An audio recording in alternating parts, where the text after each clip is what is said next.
listeners of Satrangi Rainbow program.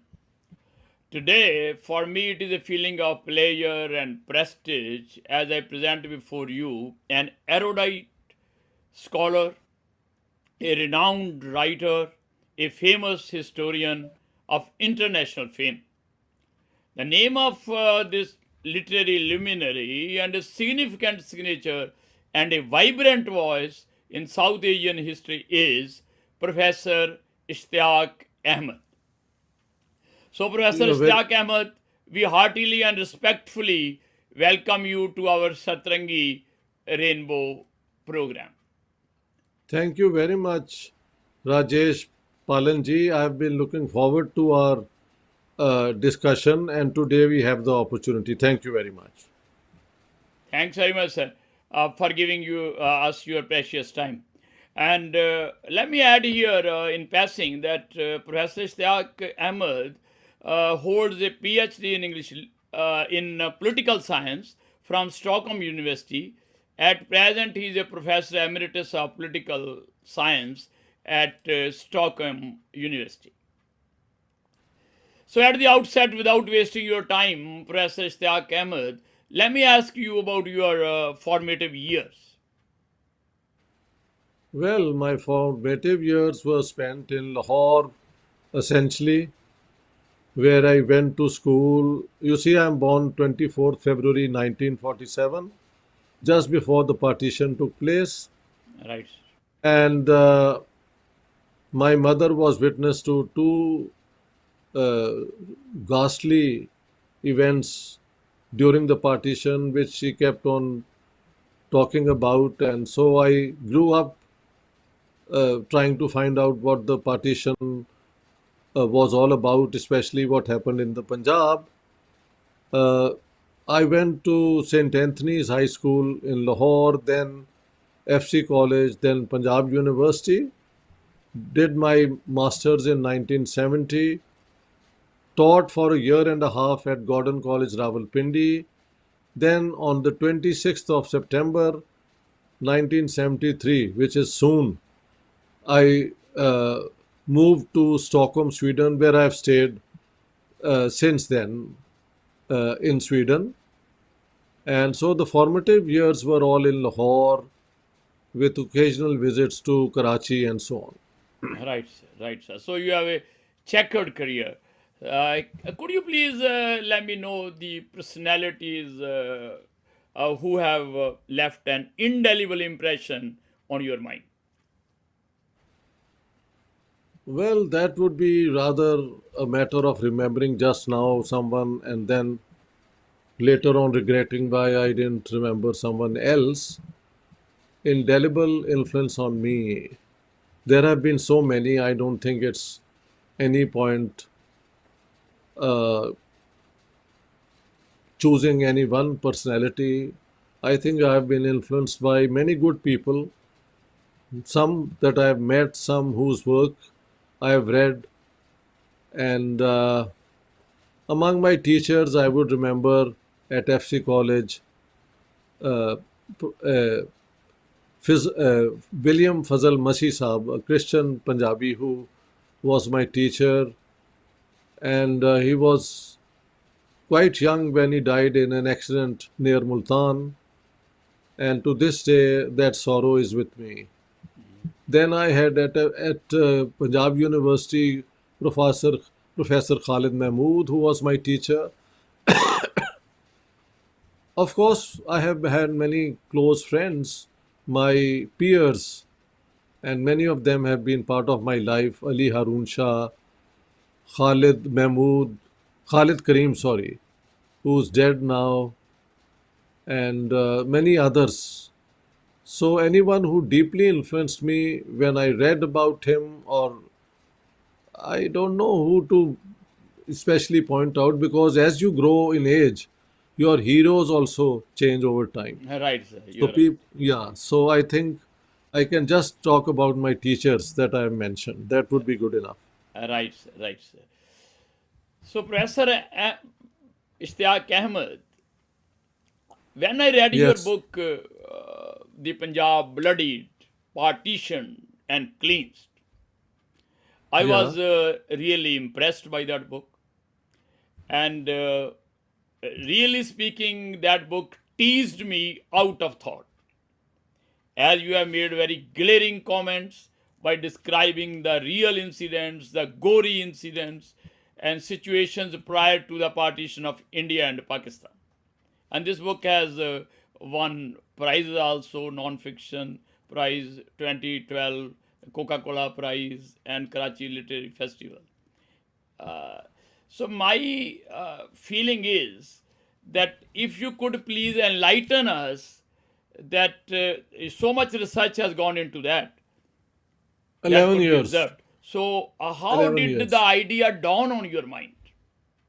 No, you see, research ideas are always born in your mind, or they dawn in your mind because you have been wondering about something and you want to find out exactly what is it all about.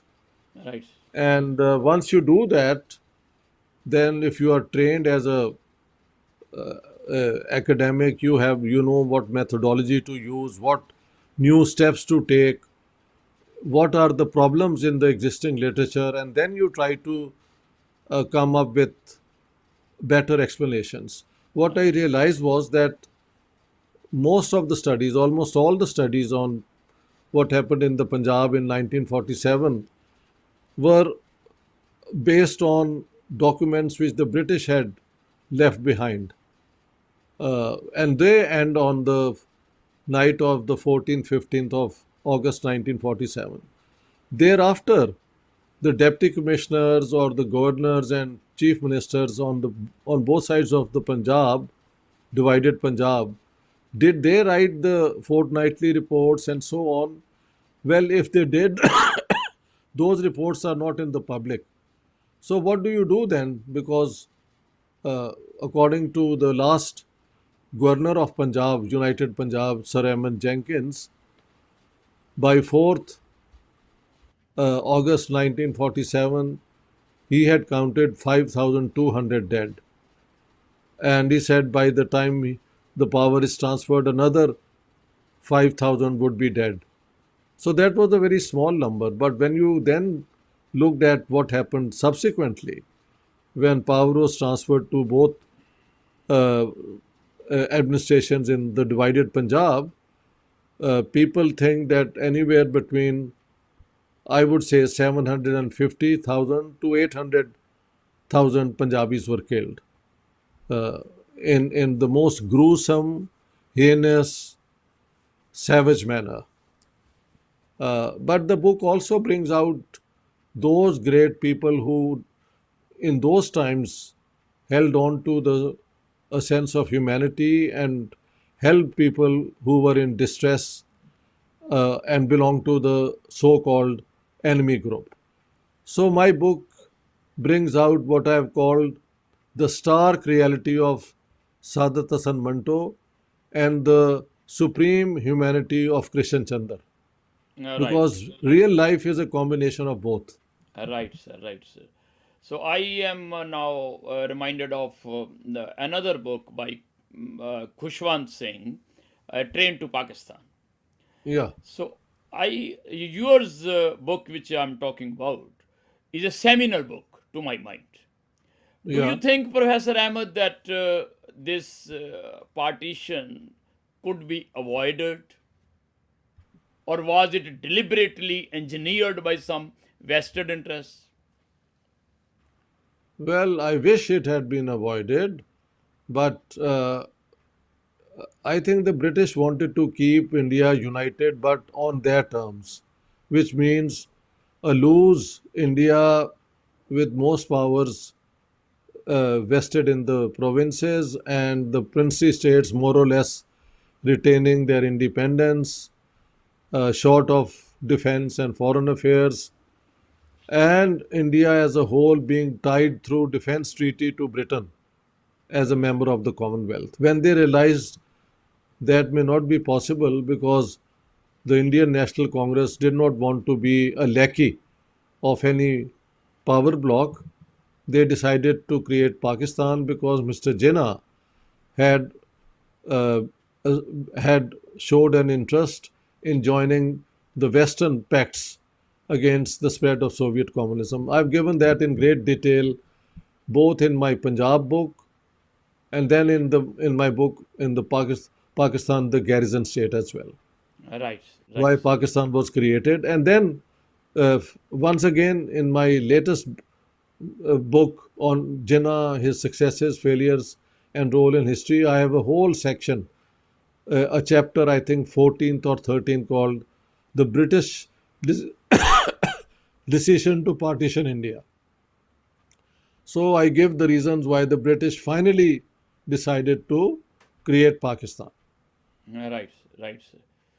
So, Professor Ahmed, next thing which agitates my mind and which gives me some another linkages of cogitations is that the psyche has been scarred. Indian psyche and even Pakistani psyche has been scarred by partition, no doubt about it. But Correct. what is the particular effect on Punjabis, to your mind? Well, the Punjabis have been the bearers of the mace of the worst features of that partition. You see, out of a population of 308 million Indians, 1 million had to run for their lives across the international border created by the Ratcliffe line. Okay? Right, But, uh, and about 14 to 15 million people also crossed the border to save their lives. But just in the Punjab, I have said that anywhere between 750 to 800,000 Punjabis, Hindus, Muslims, and Sikhs were killed, and 10 million had to run for their lives. When the population of United Punjab, if you just think of the British provinces, was 28 million. If you include the princely states, it becomes 34 million. So that, and then uh, what I emphasize very strongly, at the end of the day, it also meant ethnic cleansing or religious cleansing, population cleansing in both parts of the Punjab, right, which did not happen elsewhere in the subcontinent. right, right, sir. It is tragic, gruesome. Very tragic. So, in one of your lectures, Professor Ahmed, in a conference about 2 weeks back, which I attended, and you were referring to some ideological fixation in which the denizens of India and Pakistan are suffering from. What are your inference from that ideological fixation? No, I think the ideological fixation is in Pakistan to create Pakistan into some sort of model Islamic, Muslim, whatever they call state and society. And I've said trying to do that means you have to keep on arguing on the lines of the two nation theory, keep on blaming India for all your ills. But when you do that, do you create great unity among Muslims? Well, only in opposition to India in a superficial manner, yes. But the Muslims are also divided on the basis of sect and subsect, and they keep on fighting, keep on accusing each other of being not good enough Muslims. So, that ideological fixation has done a lot of harm to Pakistan. And in India, some people say that there is a trend of the Islamization of Hinduism. Right, That is, Hinduism was a flexible religion with many gods, with a lot of tolerance for different ways of believing. But now a standardized Hinduism is also emerging. right, So instead of Pakistan emulating India, it is India, some people say, which is emulating Pakistan. How serious this is, how far deep rooted it is, we can always discuss.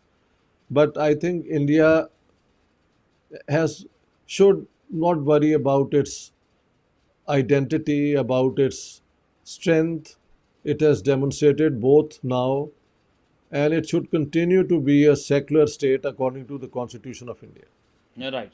So, according to your mind, is there some possible solution to bail us out of that fixation? And despite these political wranglings and vested interests? I don't know because they can start, Pakistan can start having trade with India to begin with. Right. That will give a lot of relief to the Pakistani consumers and to even Pakistani traders and all. I know some people who are anxiously waiting for that to happen. Uh, and when you have good relations with your neighbors, you don't live in fear of one another.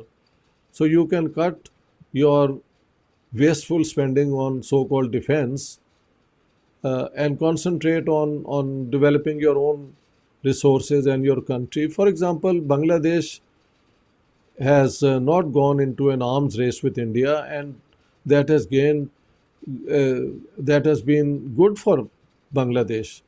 It is doing very well in the Human Development Index, especially empowerment of women. And so I think that is the way forward, to be pragmatic, to be realistic, and not go into ideological, uh, you know, confrontations with one Right. another. Right. And I think Pakistan has to basically bend its ways. Right, sir.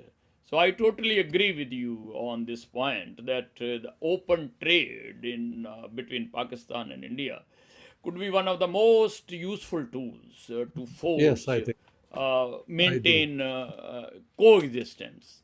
And That's correct. I really appreciate your noble idea. Thank you, sir. So, Professor So Ahmed, there is much. I'm not very well, so I think we shouldn't extend the interview too long. I told you, we Yes, can sir. do it. Yeah, I would try to be very brief, sir. So, Yeah, what is your opinion about the abrogation of Article 370 of the Indian Constitution? that's for India and the Indian Supreme Court to decide. I think it's an internal matter of India, and so whatever the Supreme Court of India decides should be accepted by everyone. And I don't think Pakistan has, it can have an opinion about it, but this was an agreement between the Maharaja of Kashmir and the Indian government. Right, Things have changed a lot since then. Actually, Kashmir was already being, uh, you know, controlled in a centralized way by the government of India. They have taken away all those, fake uh, things and made it public, their policy on Kashmir. So let's wait for the Supreme Court of India to give its judgment on this issue. so the other book which you were referring, I just want to add just one or two questions more, sir, because I don't want to take much of your precious time, and since you are not feeling well. So that book is Jinnah, his successes, failures, and role in history. Yeah. And you have dwelt at length in that book on Jinnah's significant contribution and role to South Asian history. Hmm.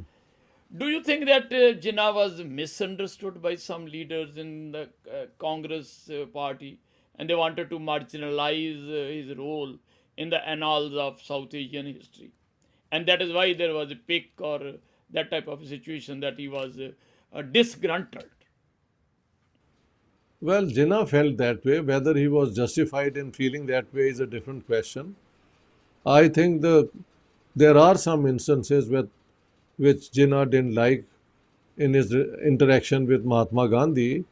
But then I think Gandhi ji and others tried a lot to make up for those, uh, you know, things or errors or whatever you want to call it. But in the end, Jinnah wanted revenge, and the revenge was to have India divided. So I'm very clear on that. Right, sir. Those who Right. say he didn't want to partitioned India and Nehru imposed it on him are uh, not only liars, they are the worst type of false falsifiers of historical facts. Right, sir. What I like most in your books is that your ideas are very well researched and they are crystal clear, concrete. So, Yes, last but not the least, Professor Ishtiaq Ahmed, since you have been a globetrotter and have been in constant touch with the diaspora of India and Pakistan, do you think that efforts by the diaspora can contribute a bit towards peace and absolutely, understanding between India and Pakistan? absolutely, and I think the first concrete step has been taken by people in Toronto, Tahir Gora, and many others who have started this Nalanda South Asian Literary Festival, uh, where they have sessions on, fiction, poetry, novel, literature, and also non-fictional works. And so I think that's how they have shown the way how to go forward, bring Indians, Pakistanis, Bangladeshis, even Sri Lankans together on one forum uh, to bring writers together, thinkers together. So that's how I think we should all try in the diaspora to build bridges. Right, I think that's the right approach. So right, Toronto must be acknowledged as the one which has taken the first step. And right. it is the Nalanda's South Asian Literary Festival 2023, which is the first of its kind to take place.